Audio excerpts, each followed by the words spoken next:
Hello hello hello. तो कैसे आप लोग? स्वागत है आपका ग्राफिक्स लर्नर में, जहां मैं शेयर करता हूं आपसे अपनी लर्निंग जर्नी को। हम सीख रहे थे यूआई यूएक्स, जहां लास्ट वीडियो में हमने सीखा था प्रॉब्लम स्टेटमेंट्स का ब्रेकडाउन करना और टाइप्स ऑफ प्रॉब्लम स्टेटमेंट। आज हम पढ़ने जा रहे हैं user research and its fundamental. User research क्यों जरूरी होती है, उसके फंडामेंटल्स क्या होते हैं, इसके बारे में आज जानेंगे। वीडियो बहुत छोटा रहेगा, तो चलिए जल्दी से शुरू करते हैं। कुछ पॉइंट्स है जिनको एक बार देखते हैं। Don't design for ego. कहने का मतलब है कि आपको अपने ईगो के लिए डिजाइन नहीं करना है, जो आपका एक्चुअल में प्रॉब्लम है उस प्रॉब्लम के लिए आपको डिजाइन करना है। समटाइम होता है कि डिजाइनर को लगता है कि यही प्रॉब्लम होगी, चलो इस पे सॉल्यूशन दे देते हैं। जब तक आप प्रॉपर रिसर्च नहीं करते हो तब तक आप एक्चुअल प्रॉब्लम तक नहीं पहुंचते हो। तो उस तक पहुंचने के लिए आपको पहले रिसर्च को अच्छा करना पड़ेगा। Asking real people are real thing. जो एक्चुअल में प्रॉब्लम फेस कर रहे हैं उनसे एक्चुअल में प्रॉब्लम को जानना, एक्चुअल प्रॉब्लम को जानना, ठीक है। Then help to avoid building a step nobody wants, ठीक है। तो इससे क्या है कि आप इससे ये चीज़ें होंगी कि आपको ऐसी चीज़ें नहीं क्रिएट करनी जो किसी को भी नहीं चाहिए। लाइक कि लेट्स से कि आप किसी के लिए बर्थडे पार्टी अरेंज कर रहे हो और आपको पता ही नहीं उसका बर्थडे कब है, तो बर्थडे पार्टी क्या है, वर्थ इट है? नहीं है ना। तो पहले आपको प्रॉपर उसकी नॉलेज चाहिए। प्रॉब्लम है तो प्रॉब्लम का नॉलेज चाहिए। लेट्स से अगर बर्थडे वाला एग्जांपल लेते हैं, इसमें क्या है कि आपको डेट पता होनी चाहिए, दैट उस डेट के अकॉर्डिंग आप किसी चीज़ को अरेंज कर सकते हो, ठीक है। अब बात करते हैं व्हाई इट्स मैटर।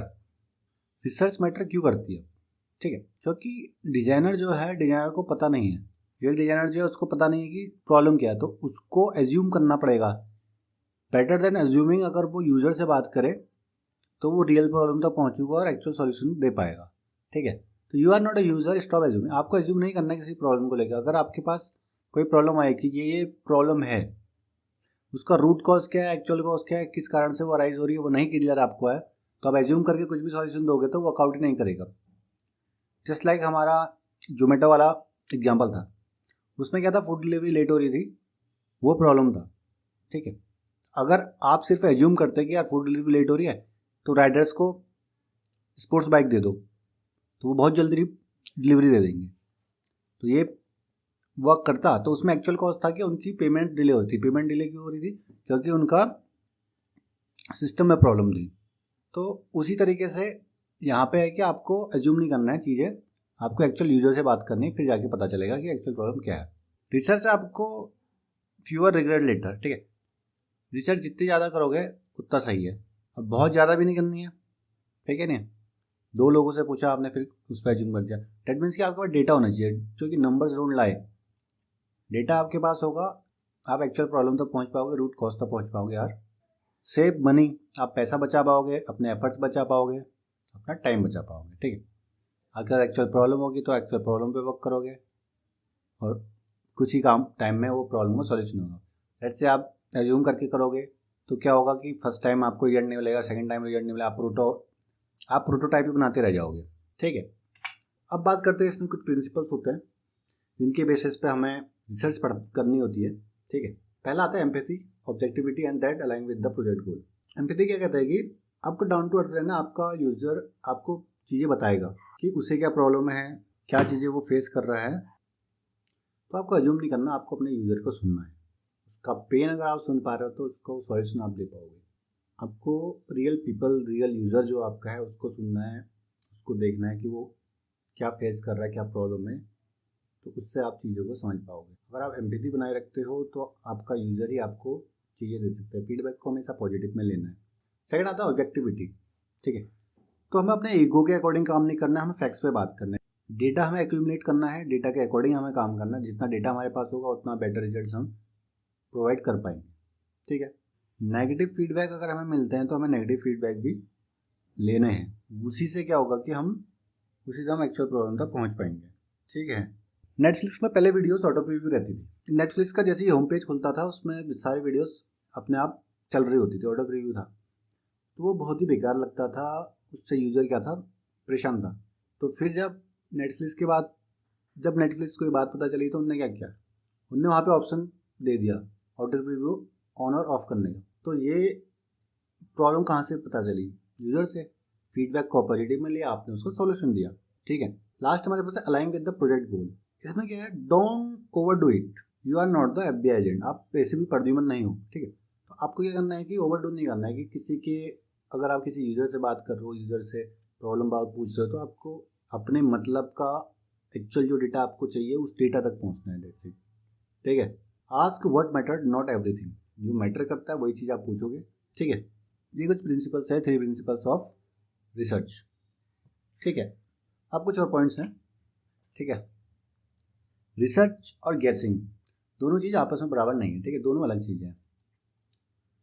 आप रिसर्च कर रहे हो वो बेटर है, सिर्फ बैठ के गैस कर रहे हो कि ऐसा प्रॉब्लम होगी, ये प्रॉब्लम होगी, तो वो नहीं काम करेगी। ठीक है।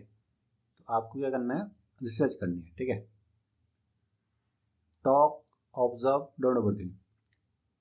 बात करो, चीज़ों को ऑब्जर्व करो, सिर्फ बैठ के सोचो नहीं। अगर एक्चुअल रूट कॉज तक जाना है किसी प्रॉब्लम की। ठीक है। Watching is much better than guessing. आप गैस कर रहे हो बैठ के, चीज़ें देख नहीं रही हो, डेटा को देखो, वो ज़्यादा better. Smart question better than 100 forms. आप इधर से फॉर्म फिल करा रहे हो कि ये फॉर्म फिल कर दो, फीडबैक फॉर्म, ये उससे बेटर है कि आप स्मार्ट क्वेश्चंस पूछो ना, वो ज़्यादा बेटर है, वो आपको अच्छे पॉजिटिव रिजल्ट देगा। ठीक है। अब बात आती है ये रिसर्च करनी कब चाहिए, कब इसकी रिक्वायरमेंट होती है, रिसर्च करनी कब चाहिए। व्हेन टू डू रिसर्च, जब आपका कोई नया फ्यूचर आने वाला हो या आया है। ठीक है। तो यूजर उसका फीडबैक आपको देगा। आपका यूजर कंफ्यूज हो रहा है, जस्ट लाइक हमारे लाइब्रेरी वाले एग्जाम्पल में था कि यूजर को पता नहीं चल रहा था कि सर्च जो कर रहा था उससे एक्चुअल सर्च मिल नहीं रहा था। ठीक है, रेलिवेंट सर्च था नहीं उसके पास। जब यूज़र कंफ्यूज है तब आप रिसर्च कर सकते हो। और फीलिंग लॉस्ट इज लाइक कि आपको पता ही नहीं चल रहा है कि यूज़र रिटेंशन क्यों कम हो रहा है। लेट्स से ऐप की बात करें तो ऐप में डाउनलोड्स कम हो रहे हैं।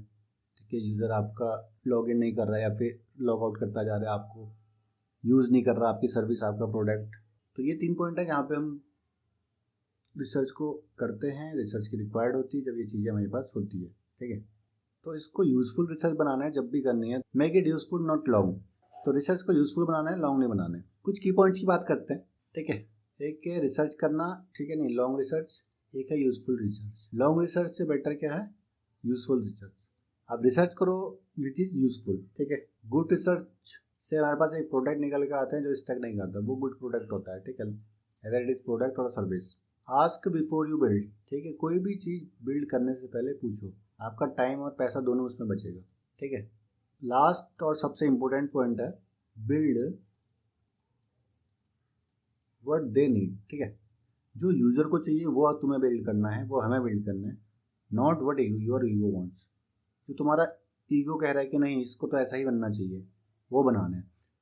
होता क्या है बहुत सारे केसेस में जो डिज़ाइनर होता है, एज अ ग्राफिक डिज़ाइनर मेरे साथ भी ये चीज़ हुई है कि जब हम कोई डिज़ाइन बनाते हैं तो हमें लगता है कि ये तो हमारा डिज़ाइन है, हमने इतनी मेहनत करके बनाई, इतना टाइम लगाया, और क्लाइंट कह रहा है या फिर यूज़र कह रहा है कि ये नहीं, ये नहीं चल रहा, इसमें अच्छा नहीं है, मज़ा नहीं आ रहा एंड ऑल।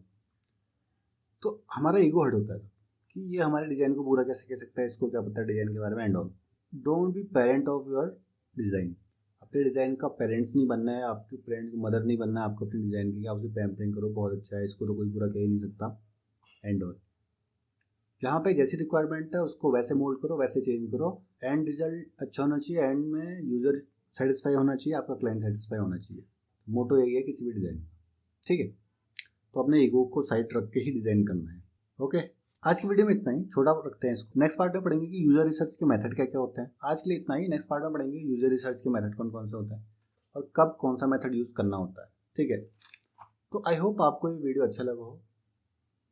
अगर अच्छा लगा तो वीडियो को लाइक करें, शेयर करें और सब्सक्राइब करें। तो मिलते हैं बहुत जल्द, तब तक के थैंक यू, शुक्रिया और धन्यवाद।